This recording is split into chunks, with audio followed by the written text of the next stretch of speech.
It's a theft that a retired Toronto police officer says happens more commonly than we may even think. I'm Faiza Amin on Bloor near Mount Pleasant at the scene of an apparent dog theft. According to this woman, she claims her Pomeranian Shih Tzu was tied to this bench here. He was stolen along with his leash. I couldn't believe that somebody would actually take my animal, take my pet, take my loving friend that's always with me. Oh, that's a good boy.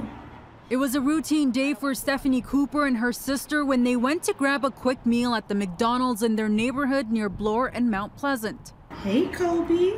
As usual, they were accompanied by Cooper's one-year-old Pomeranian Shih Tzu. We took Kobe and we tied him up right here. When she came out of the restaurant minutes later, she realized Kobe was no longer where she left him. She scoured the scene looking for her pooch and if anyone had surveillance video. A security attendant at a nearby building wouldn't let her see the footage, but she says what he described was a theft.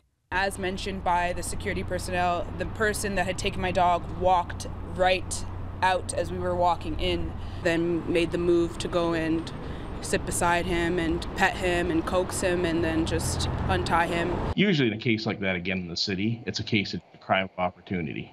They try to take the dog. This retired Toronto police officer who now heads up a pet recovery business says stealing dogs happens more often than we think. Wouldn't say it's epidemic, but it is very common, especially in the larger centers like Toronto. It's very similar to cars. If it's a high-end dog or a rare dog, they could sell for probably quite a bit of money.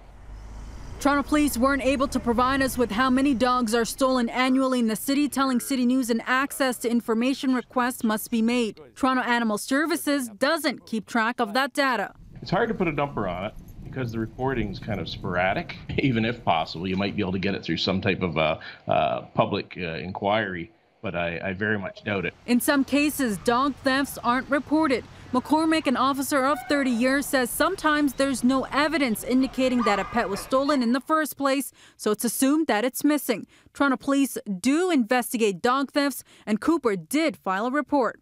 My greatest fear is never seeing my dog again, obviously. Hi, Papa. Hi, babe.